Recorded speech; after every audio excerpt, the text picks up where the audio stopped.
Bom dia, meu nome é Cássia e eu sou aluna do programa de pós-graduação em odontologia da UFAM. Eu sou orientada pela professora doutora Karina Toda e hoje eu vou falar um pouquinho sobre o conhecimento popular no uso de plantas medicinais na Amazônia. A Nature publicou um artigo que fala da descoberta de 4 neandertais, 2 na Bélgica e 2 na Espanha. Eu vou falar inicialmente uma parte histórica dos primeiros relatos de fitoterapia, por isso que eu estou falando lá dos neandertais. Acredita-se que esses neandertais que foram encontrados, eles viveram entre 42 e 50 mil anos atrás. Em um dos neandertais, o da Espanha, percebeu que ele tinha uma infecção dentária visível e também tinha no seu intestino bactérias causadoras de diarreia. No exame de composição do cálculo dentário dele, encontraram DNA de uma planta que possuía ácido acetil salicílico, um dos principais componentes da aspirina. Além disso, também foi encontrado na boca desse hominídeo o fungo Penicillium, que produz a penicilina. Com isso, os cientistas puderam inferir que os hominídeos consumiam substâncias conscientes das suas capacidades curativas, já que no outro Neandertal, que também estava na caverna com ele, não foi encontrado nenhum vestígio dessas plantas medicinais e nem das infecções. Aqui tem um QR Code, se você quiser, você pode aproximar sua câmera e ter acesso a esse artigo. Prosseguindo na história, a gente vê que há um registro do Egito Antigo de um papiro contendo informações também sobre plantas, que é o papiro de Herbes. Ele foi um dos escritos mais antigos sobre o tema. Dando prosseguimento, no mundo árabe, o Avicena, que viveu entre os anos de 980 e 1037, também fez registros das plantas da sua região.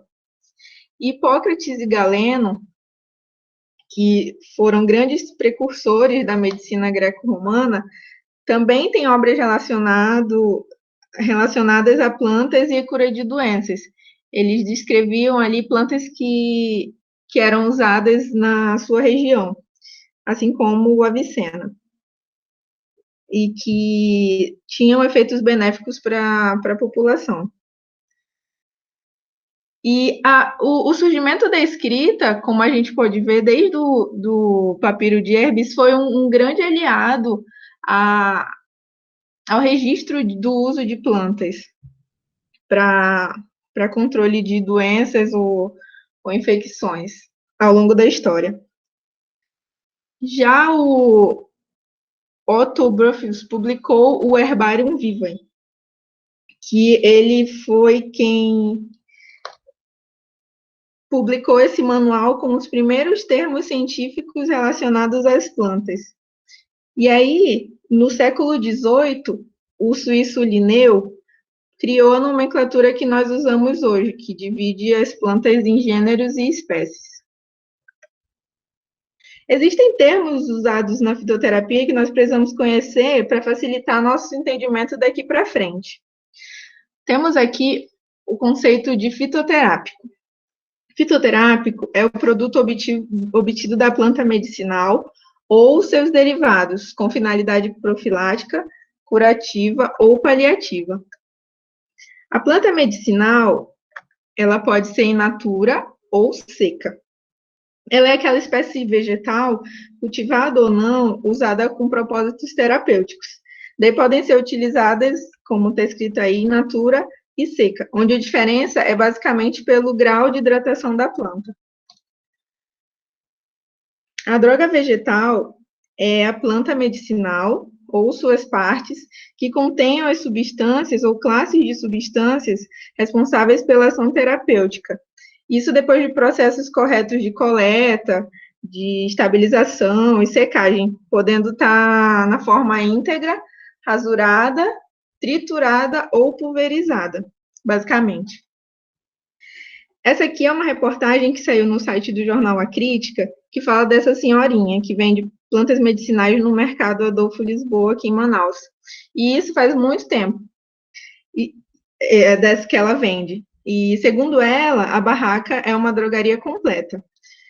Nessa foto, ao redor dela, mostra exemplos do que eu acabei de falar, né, de plantas medicinais secas ou in natura. E o interessante é que na entrevista que ela deu, ela falou que tem alguns tipos de doenças que a planta não trata, mas que para várias situações a planta medicinal pode ser um colaborador muito positivo. E também tem diferentes formas das plantas medicinais serem utilizadas no tratamento. O chá medicinal, por exemplo, é a droga vegetal com fins medicinais a ser preparado por meio de infusão, que é colocar a planta na água quente, decocção ou maceração em água pelo consumidor. O chá medicinal ou a droga vegetal como produto acabado, né, são considerados fitoterápicos. E o medicamento fitoterápico tem que ser feito com matérias-primas ativas vegetais, que a segurança e eficácia seja baseada em evidências clínicas e que tenha constância da sua qualidade. O produto tradicional fitoterápico é feito exclusivamente de matérias-primas ativas vegetais. Eles são seguros e eficazes, segundo estudos publicados. E ele é feito para ser usado sem a vigilância de um médico para fins de diagnóstico prévio, né? Ele não precisa de prescrição ou de monitoração. É aquele chá de boldo que a gente toma para dor de barriga em casa, que a gente não considera sério o suficiente para procurar um médico, mas que tem eficácia, sabidamente. Sobre o fitoterápico industrializado, ele pode ser considerado o produto tradicional fitoterápico, que eu falei anteriormente, e o medicamento fitoterápico. E o fitoterápico manipulado, ele é a preparação magistral, que é aquela preparada na farmácia, a partir de uma prescrição profissional habilitado, que nessa prescrição tem detalhes da sua composição, da sua forma farmacêutica, posologia e do seu modo de usar. E também tem as preparações oficinais, que são aquelas que podem ser manipuladas com consultas em formulários disponibilizados pela Anvisa, que eu vou falar mais na frente. Nesses formulários, eles estão descritas diversas formulações que não necessitam de receita para que a farmácia possa produzi-la. Ele pode ser de um fitoterápico, de farmácia de manipulação ou de farmácia viva, por exemplo, que eu também vou falar mais na frente. As indústrias farmacêuticas sempre serão beneficiadas pelos conhecimentos populares sobre o uso medicinal das plantas. É um ciclo, né? A ciência se interessa por determinado princípio ativo, se aprofunda e, com isso, consegue pelo menos isolar uma substância interessante para alguma droga que posteriormente é comercializada. Aqui tem um QR Code de um artigo muito interessante, que é o do Ferreira, que fala sobre isso, esse ciclo da confecção de uma nova droga. E para auxiliar também no entendimento do conhecimento sobre fitoterápicos em uma sociedade, existe uma ciência que chama etnobotânica. Ela é extremamente útil nessa busca da ciência pelas aplicações da fitoterapia, porque as informações etnobotânicas para o homem vêm a ser o conhecimento de dados populares que podem até então estar restritos a determinadas pessoas ou determinadas regiões. E já para a saúde pública, essas informações etnobotânicas, quando comprovadas cientificamente, podem ser utilizadas pela sociedade, podendo ser mais acessível em relação ao custo-benefício. E a prática da etnobotânica recebeu diferentes enfoques com o passar do tempo, cada qual refletindo a formação acadêmica de quem fez, dos pesquisadores envolvidos. Porque tem vários pesquisadores envolvidos, não é só sobre plantas. E ela permitiu agregar colaboradores de diferentes ciências com diferentes enfoques, como o social, cultural, da agricultura, da paisagem, da taxonomia popular, que é como a população costuma chamar as plantas, e da conservação dos recursos genéticos, da linguística, entre outros. Eu peguei essa figura para ilustrar os biomas que tem no mundo. Cada tipo de clima tem um tipo de vida vegetal e diferentes formas de uso para esses vegetais. Sabendo disso, vamos contextualizar um pouco a fitoterapia no mundo e lembrar que, desde sempre, a gente recebe referência em filmes, em documentários, ou em viagens que a gente faz, de que, por exemplo, a China valoriza muito o consumo de vegetais e faz isso em diversas aplicações. Tem também as especiarias da Índia, que historicamente tem uma relação com o Brasil. Na Turquia, Portugal, na França, os chás de Londres, as plantas maceradas nas tribos africanas.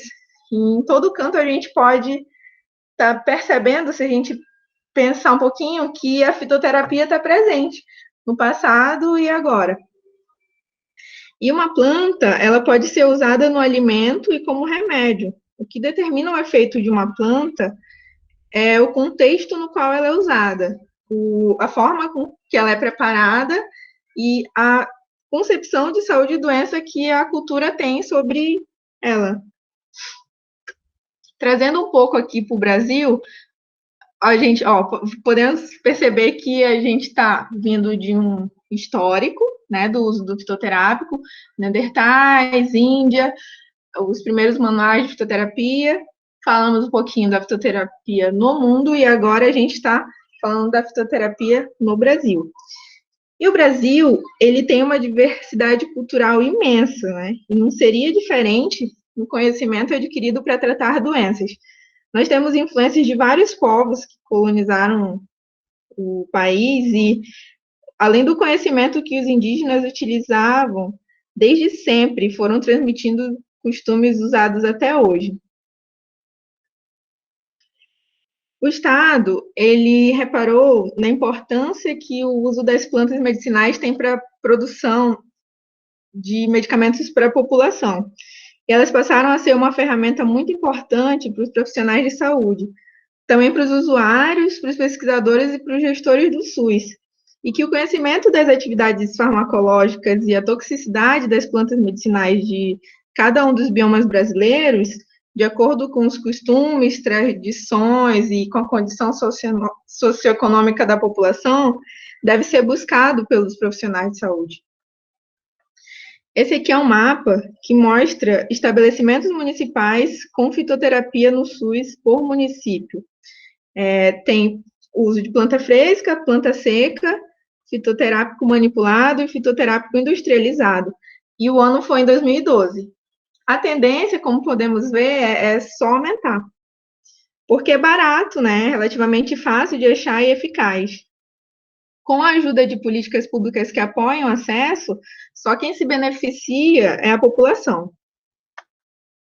E esse mapa aqui mostra o crescimento do número de programas municipais de fitoterapia no SUS, no período de 97 a 2012.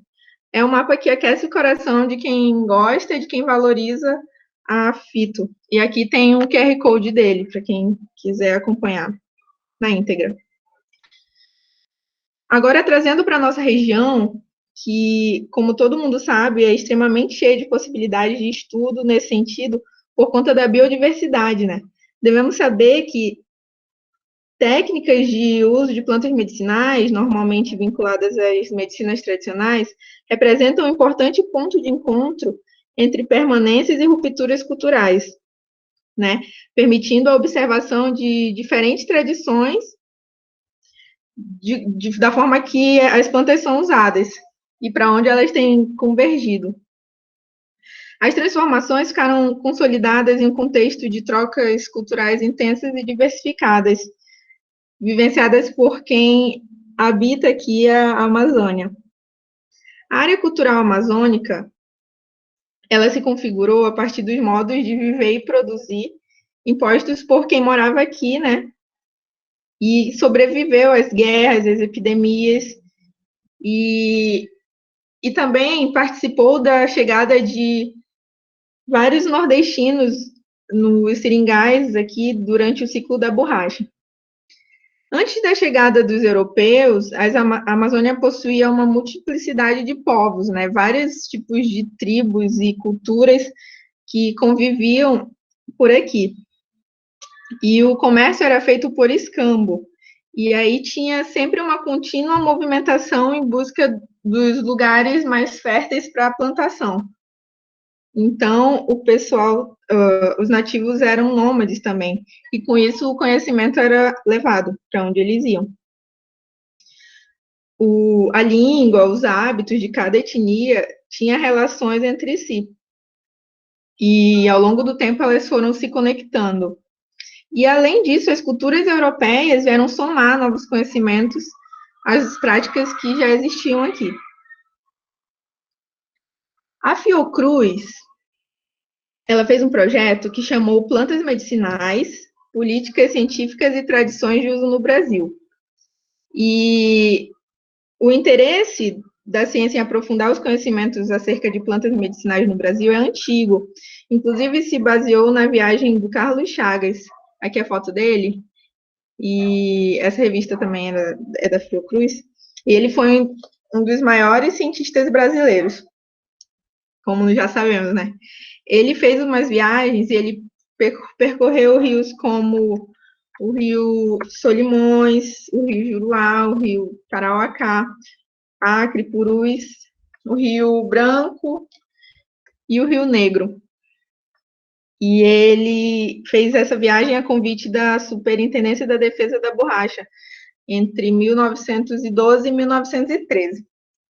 Aí, em 91, 95 e 97, a Fiocruz organizou 3 expedições multidisciplinares que revisitaram essas mesmas regiões e constataram que o uso de plantas medicinais é um hábito cotidiano ainda e tradicional. E é um dos traços culturais mais marcantes. Isso mostra que não é de hoje que a região amazônica desperta interesse nesse sentido.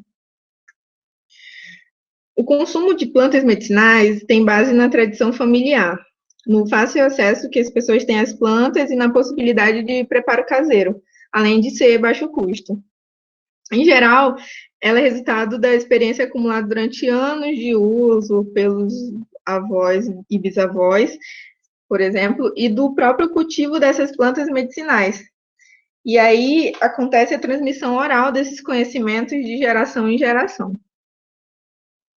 Isso aqui é um trecho de um artigo desse autor aqui, do Ribeiro, em que a moradora narra, né, a moradora da comunidade, explica o que levou ela a usar a copaíba em uma preparação. Copaíba, guardem esse nome, é um óleo muito especial. Depois a gente vai falar sobre ele. Só que assim, ótimo que as plantas são bastante usadas para curar. Existe atualmente um olhar do governo sobre isso, mas alguns autores, em levantamentos etnobotânicos, relataram que a população acha que planta não faz mal, que não tem efeito colateral, etc. Daí a responsabilidade, nesses casos, vem para a gente, como profissionais da saúde, imersos na cultura amazônica, além de incentivadores do uso de fitoterápicos como possibilidade de tratamento, devemos sempre alertar a população de que existe sim quantidades tóxicas, existem sim efeitos colaterais com o uso das plantas medicinais, então é preciso ter cuidado.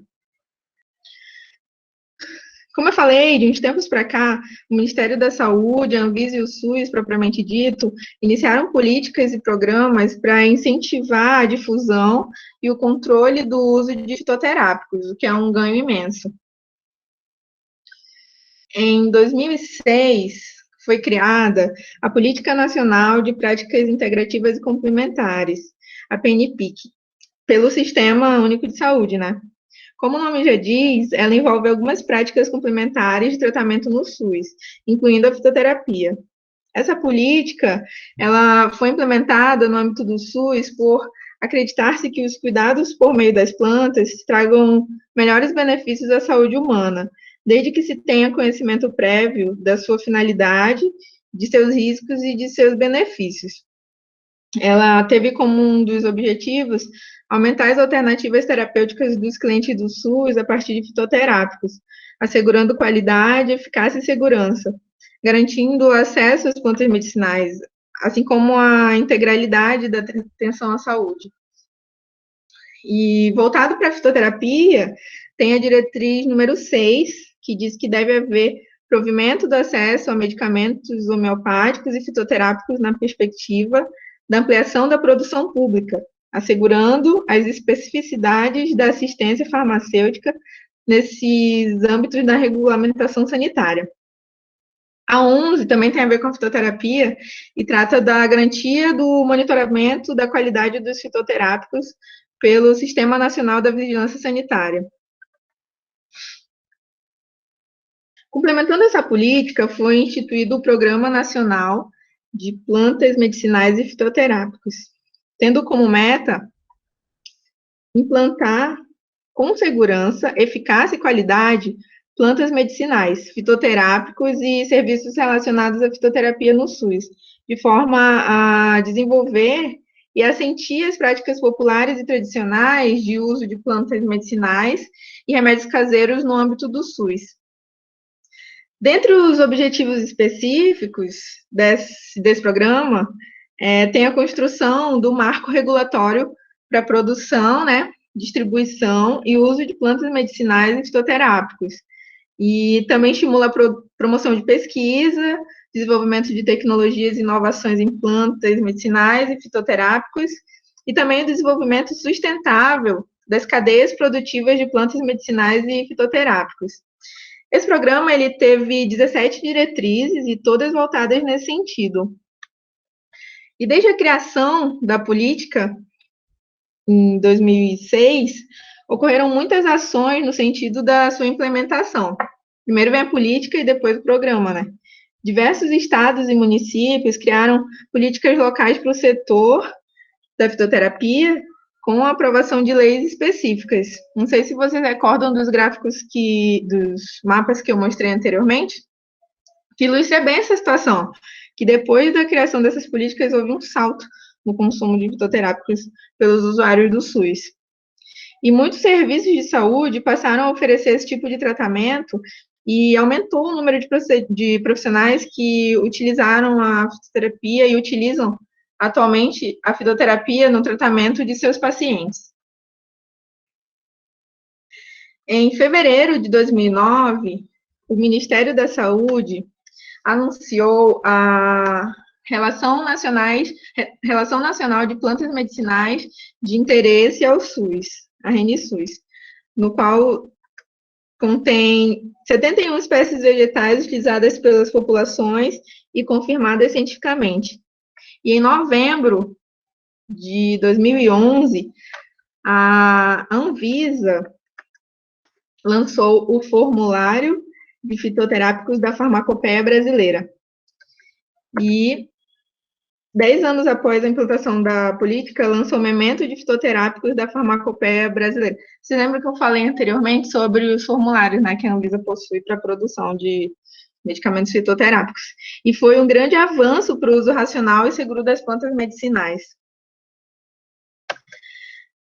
Então, daqui para frente, só a nível de conhecimento, nós vamos conhecer por foto algumas das plantas medicinais mais citadas em levantamentos etnobotânicos que eu pude fazer para a confecção dessa aula. E referentes aqui à região. Tem estudo do Pará, do Amapá, de Rondônia e daqui do Amazonas também. Essa primeira aqui é andiroba, e geralmente ela é citada pela população com uso eficaz como anti-inflamatório, entre outros milhões de usos, e até como cosmético, que nós temos conhecimento. Tem também a carapanaúba, que é citada até como uso em malária, contra a malária, o chá da casca da carapanaúba. A copaíba, que é uma árvore muito presente na região amazônica, também que ela produz um óleo, ela produz uma semente, e da semente é extraído o óleo, e ela é um dos motivos do meu trabalho, do mestrado, algumas aplicações do óleo de copaíba, e ela também é largamente estudada pelo LabFito, da Faculdade de Odontologia da UFAM, que está completando 10 anos, e já possui vários estudos com vários resultados positivos com o uso da copaíba na odontologia. Aqui é a jalapa. Ela é usada pela população, e tem estudos também referentes a isso, como tratamento para problemas intestinais, como constipação intestinal. Aqui o mastruz, usado também para problemas respiratórios, assim como a mangarataia, que é também uma raiz utilizada na alimentação. O jambu também, que é utilizado na alimentação, mas também tem propriedades analgésicas. Aqui o pinhão roxo e o amapá. O amapá é uma árvore e aí produz esse leite que as pessoas geralmente tomam e tem eficácia em problemas respiratórios e há relatos de curas para bronquites e tosses. O pinhão roxo, ele também é usado para ajudar na cicatrização de feridas, apesar de ser uma planta que, dependendo da dosagem, é tóxica. Aqui tem um QR Code de um artigo que fala sobre isso, tem o levantamento etnobotânico e fala um pouquinho das características do pinhão também. E o elixir parigórico, que é um dos grandes aprendizados que eu tive pesquisando artigos para essa aula, que eu não sabia que o nome era elixir parigórico, o nome popular, e era uma planta, eu achei que era um remédio. Mas existe o remédio, né? O fármaco vendido em drogarias e é usado para problemas digestivos. Também tem o QR Code falando sobre como identificar de forma correta as folhas do elixir parigórico. O malvarisco, ele também tem resultados contra a bronquite. As pessoas costumam fazer preparações à base das folhas de malvarisco. E o jucá também é gravem esse nome, também é uma planta, uma semente utilizada em estudos do LabFito.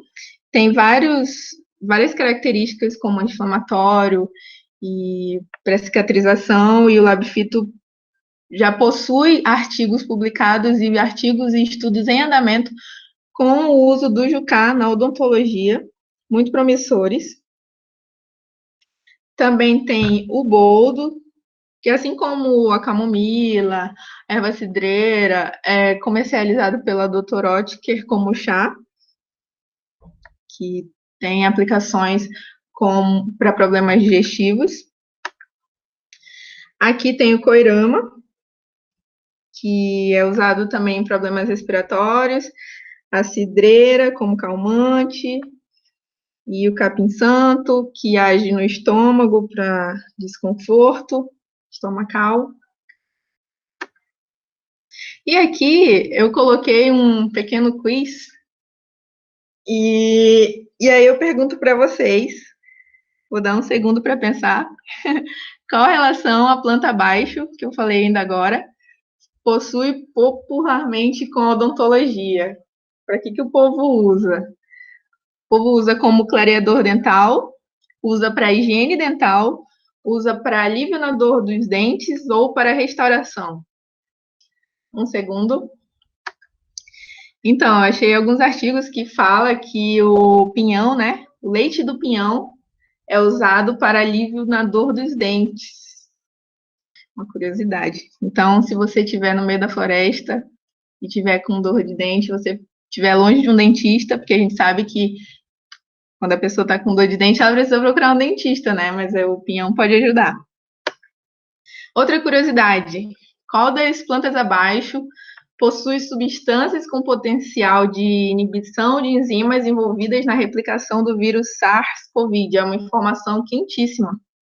O amapá, o mastruz ou a babosa? Sabemos que o Amapá tem diversas aplicações, né, para situações respiratórias, como eu falei anteriormente, mastruz também, e a babosa tem também uma ampla variedade de usos na saúde, na estética, cosmético, cabelo. Um segundo para pensar. Então, mastruz. O mastruz, ele não como eu disse aqui na pergunta, ele não é, vou tomar o chá do mastruz e vou ficar curado do Covid. Não. Saiu um artigo com pesquisadores, aqui a reportagem, que eu fiz o print, pesquisadores da UEA, da UFAM e da Secretaria Municipal de Saúde de Itabirito, de Minas Gerais. Eles fizeram um artigo, a maioria são químicos, a professora Antônia é bióloga, o professor Afonso é químico, o Hector também é químico, e eles fizeram um artigo com substâncias presentes no mastruz, e eles, aqui o QR Code do artigo, e aqui o título, eles descobriram que o mastruz possui flavonoides que podem inibir o crescimento do vírus que produz o SARS-CoV.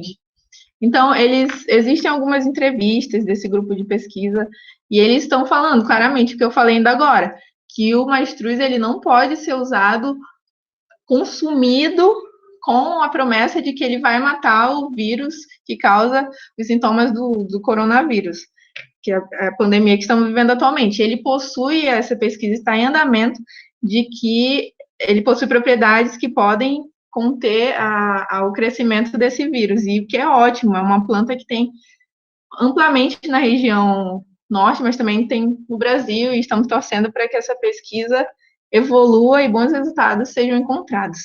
Daí a gente vê, né, a importância de um fitoterápico para a saúde mundial. Espero que dê tudo certo. E aqui a nossa conclusão, que, assim, a inserção crescente da fitoterapia nos meios acadêmicos, ela favorece a disseminação do uso dela, né? Porque aprofunda o conhecimento sobre ela, atesta a eficácia e a segurança do seu uso e confere um respaldo científico, diminuindo o descrédito e o preconceito que ainda é marcante entre profissionais de saúde, gestores também de locais envolvidos com a promoção de saúde, principalmente do SUS, e dos próprios usuários. Eu mesma era alguém que tinha algum certo preconceito, eu achava que era associada a crendices, o uso curativo de plantas medicinais, mas existem milhões de artigos relacionados com propriedades que as plantas medicinais, de que elas curam realmente, de que existem propriedades farmacêuticas nas plantas, e inclusive artigos que relacionam que a grande maioria dos fármacos vendidos na indústria farmacêutica tem ali um princípio ativo relacionado a uma planta medicinal. Só que, assim, todo esse conhecimento e esse crescimento ainda não foi suficiente para tornar a fitoterapia uma prática frequente nos serviços de saúde.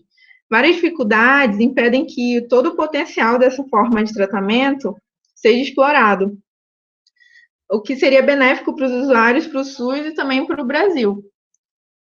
Então, eu falei aqui no texto, especialmente do enfermeiro, mas de uma forma geral de toda a equipe de saúde, porque existem cursos relacionados à fitoterapia para que o médico possa prescrever, para que o enfermeiro possa orientar os usuários, é ele quem está ali, por exemplo, no programa Saúde da Família, é ele que acompanha junto com a gente de saúde, ele de perto, o usuário do SUS, o senhorzinho do programa de diabetes, do programa da pressão alta, e ele pode ali estar transmitindo esse conhecimento aos usuários. Assim como o cirurgião dentista também, nós sabemos que existem plantas que têm relação com a cura de enfermidades orais, e a intenção é sempre estimular o uso e resgatar, né, esse recurso que vem dos conhecimentos populares. Vamos trazer para a aplicação nas clínicas, nos consultórios e no sistema de saúde. Eu agradeço a atenção de todos Espero que tenha ficado alguma coisa e eu estimulo sempre o uso de fitoterápicos e acompanho os artigos publicados pelo Vestido, que tem sempre coisa boa para mim. Muito obrigada. Obrigada, professora.